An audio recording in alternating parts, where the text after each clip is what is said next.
Hi everyone, and welcome to the 4th episode of the podcast, and welcome back to my home, where I'm going to share with you the projects that I'm working on, the yarns that I'm excited about, and then this episode is going to be a little bit different. I haven't done a lot this week because of various things, and I'll explain further a little bit later, but a lot of it's going to be about other people and some other things that I'm super excited about happening in the yarn crafts world. So please stay tuned. I don't know how long this video is going to be. It'll obviously be underneath my 30-minute limit, but it might be even less than that. I don't know. We'll see how fast I can get through things. So yeah, I was in Salem this last weekend, Salem, Massachusetts, teaching with Wane Fiber, which I've spoken about many times on this podcast before, but it's my natural dyeing company.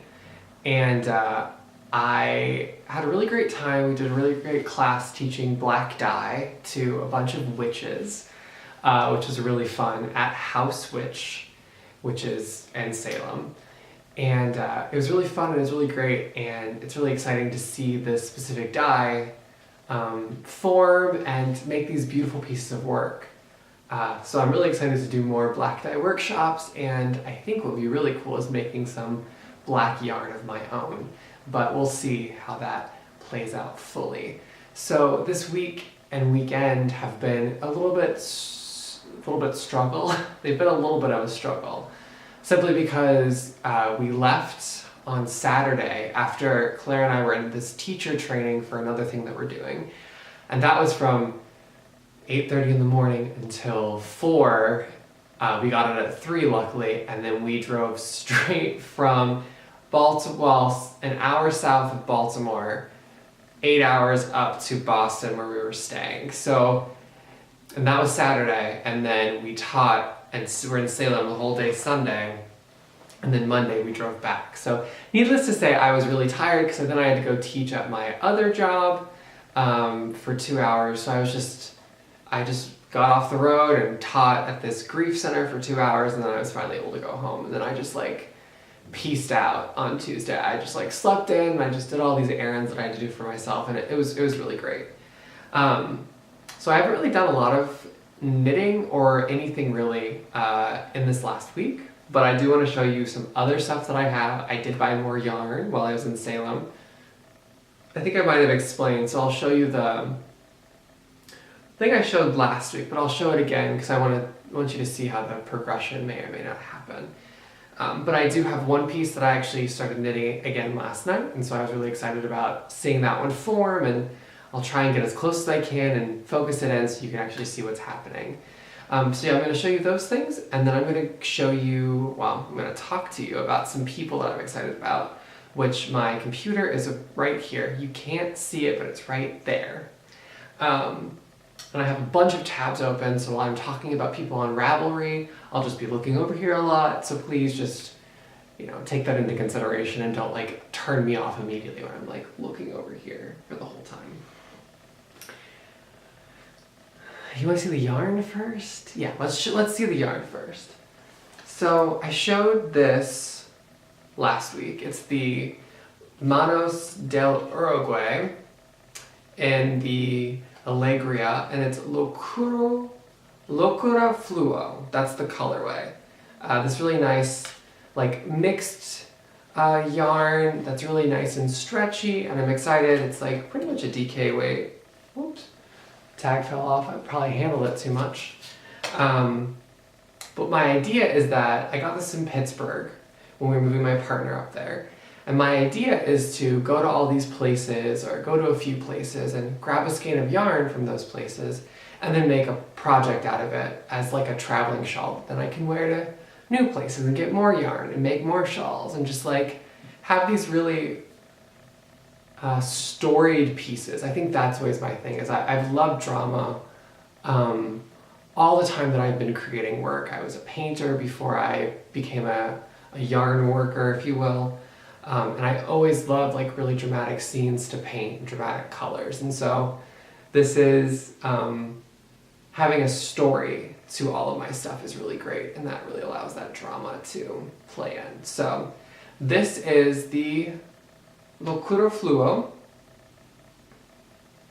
And I'm really excited to have this as like the main component.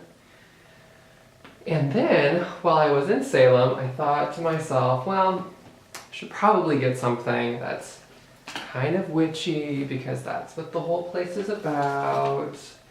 And my ideal was to get a black that then had shiny speckly bits in it. And I didn't quite get that, but I got the next best thing. I got 2 skeins of Madelinetosh DK weight. I love DK weight. I cannot stand anything else besides this weight. It's just, it works so perfectly for me. So I'm getting close and I'm going to show you these 2. Let's see, what are the colorways? I think this one is Void. So DK weight and Void, and you can, let me actually like pull this so it's all white. It might help it focus a bit better. There. So it has these like nice speckles in there, which is just from the indie dyeing. You know, you have these like nice little variegations. There's little speckles of blue, some like ochre yellows in there, and then a few purples I think too. So I'm excited to use this with my Locura Fluo and see how it plays up. And if I don't like this one in the end, I will use this, I think it's Whiskey Barrel, this Whiskey Barrel colorway. And this one, let's see, are you focused? This Whiskey Barrel has nice like red browns, blue browns, gray browns. It has a lot of like really beautiful sensual browns in there. And I think, honestly, I think that it might pair better with this like bright thing than the black will. I have a thing about like straight up black with color sometimes, which is weird because my wardrobe is now shifting mostly to black, but I like using my knitting as like accent pieces. So maybe I'm just like talking out of my ears at this point. But yeah, so those are the two yarns that I got this weekend. I'm really excited to ball them up and start using them in a project that I think I'm going to use one of these new things that I found on Ravelry that I'll talk about in a second. The only project that I have been working on is the like fake acrylic mohair stuff. These Jane Austen inspired arm warmers. And the likelihood of you being able to see the pattern yet is probably pretty slim. But the idea is that these like diamond shapes will be created in the yarn, in the knitting, because of this delineation between knitting and purling. So it's like 3 knit, 5 purl, 1 knit, 12. You know, it's like this like continuous round and round and round and round and round. And I can see it. The pattern is actually starting to come out pretty well. I think this is like the 9th row. I think in my last video I said the 12th row I'd be able to see it. So I'm pretty close. But it's been really fun using these double pointed needles. And mostly it's fun because I have to work so hard at like keeping it all together. It's happened 2 or 3 times already where things have just like fallen out. Like needles have just like dropped all of their stitches or like half their stitches because I haven't like carried it well. So if anyone has an idea of the best way to like store a project like this while you're not working on it, so that the needles don't move around that much, please let me know. There probably is, and I probably just don't know about it. So just let me know. So there's that, and then everything else that I have in my box is basically the same as how I showed you last week, so I'm not going to bore you with that. Instead, I'm going to share with you a book that I recently found that is knitting related but is not about, well, actually it does have patterns in it, but this book, it is called The Broken Circle. What is it? Yarns of the Knitting Witches. Yarns being used in the sense of storytelling, not of the actual fiber that we use to make clothing. But like, look at how dramatic it is. So this book is really fun. Cheryl Potter is the person's name who wrote it, and it's all about these like witchy women. There was 12 of them, and one of them broke away from the other 12.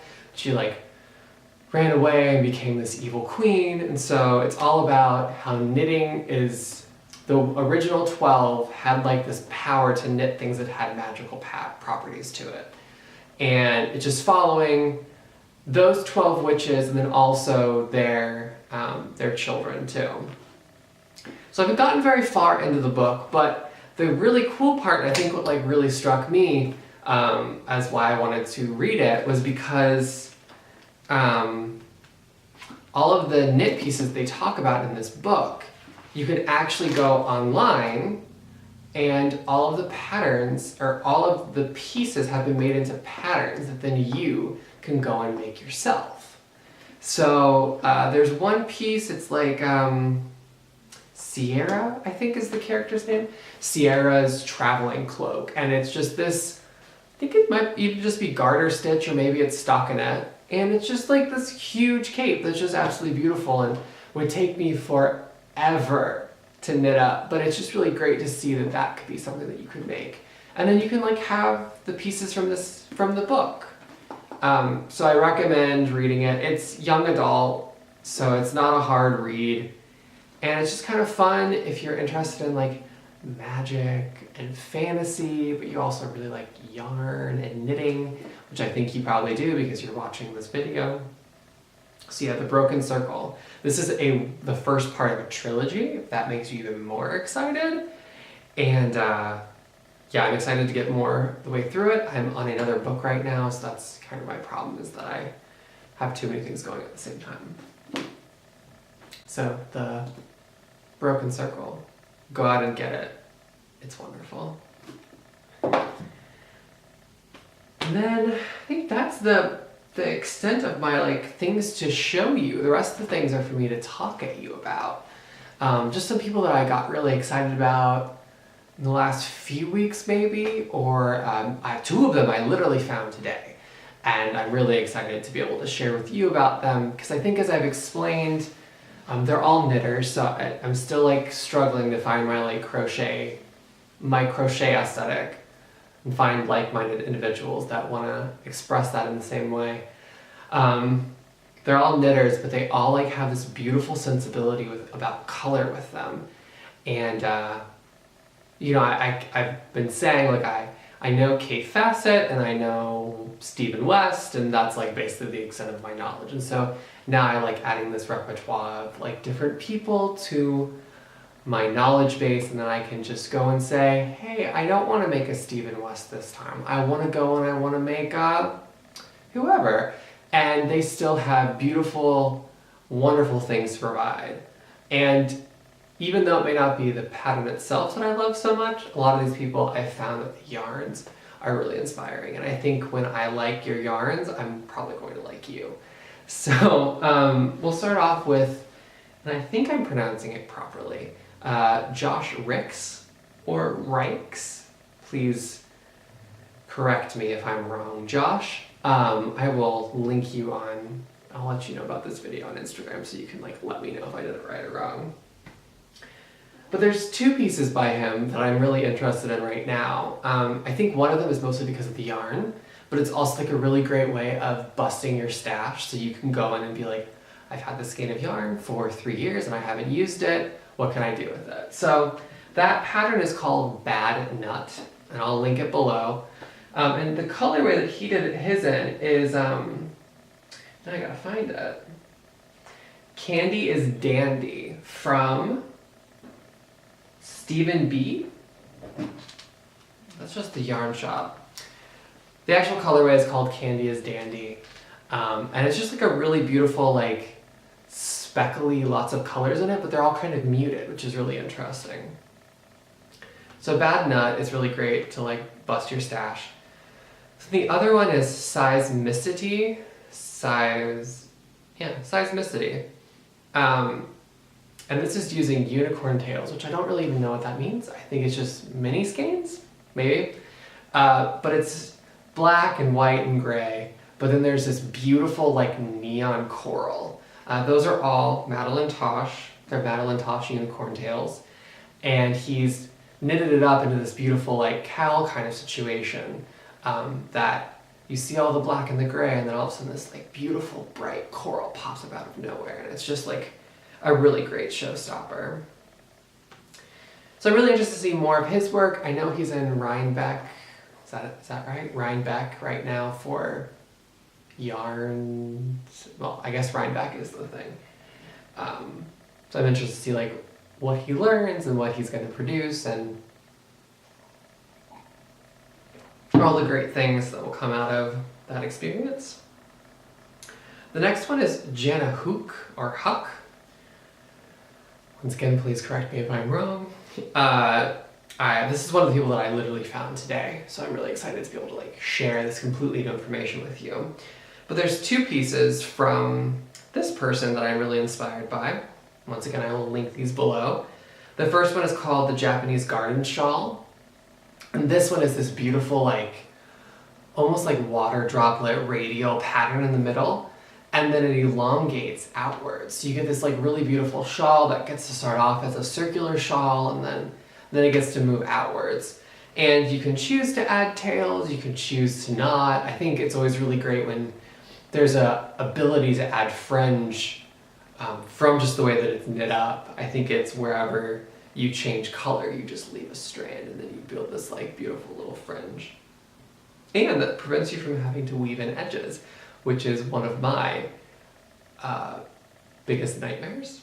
I have a real hard time finishing a project because I always hate threading in my ends. And then the other one is Tiling Lizard. And I think Tiling Lizard is so interesting to me because this person really had to plan this out. Really had to plan this out. It's basically these lizards that lock into each other like puzzle pieces. And they have like little eyes that poke out, and you just like change color back and forth between the two different lizards. It's a really beautiful pattern. I would love to see it knit up in some like funky variegated colors, like getting a really like rainbowy looking lizard. I don't know if I will be doing this, but I think that it's a really beautiful pattern. I would love to see if any of you out there would be interested in making it, and then show me what it looks like, please. So that's Jana, or Jana, Huck or Hook. Once again, I'm just gonna say it's Jana Huck. And that's her work, and I'll link her below. Then the other person that I found today, which I'm very excited about because their colors are outstanding. This person is called Casa Pinka. This person loves pink. It's pretty much in the name, and it also is stated right in her Ravelry explanation about her. And the two patterns that I just found today that I think are really beautiful. And I found this actually because it was listed on Ravelry's homepage. Not even on something that you could click on, I had to go and research it more, but it was on one of their like tutorial things about how to like track your favorites or something like that.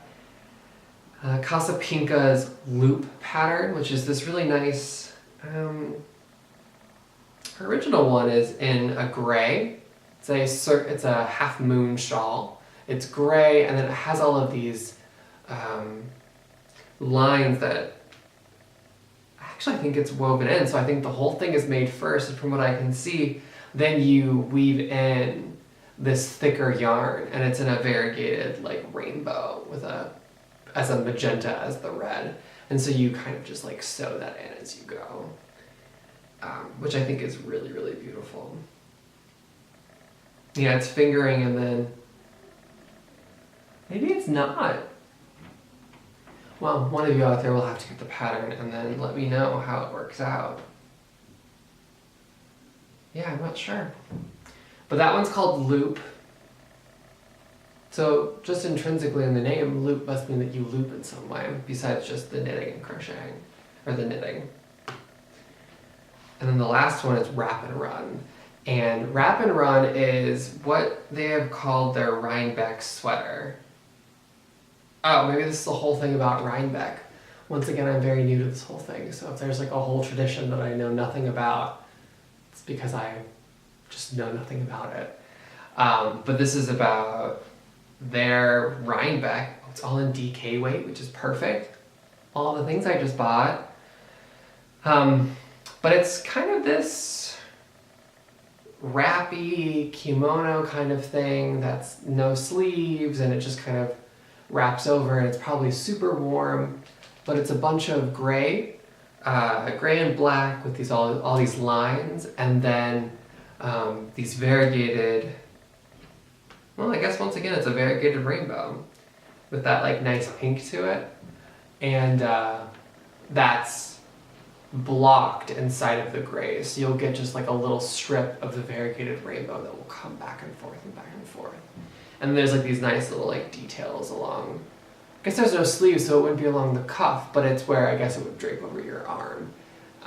So I think that's really beautiful, and I can see myself making this or making something like it. I think I really like how they've played with these muted grays and blacks, and then also having these little bits of rainbow, which will then help me figure out more of my void colorway.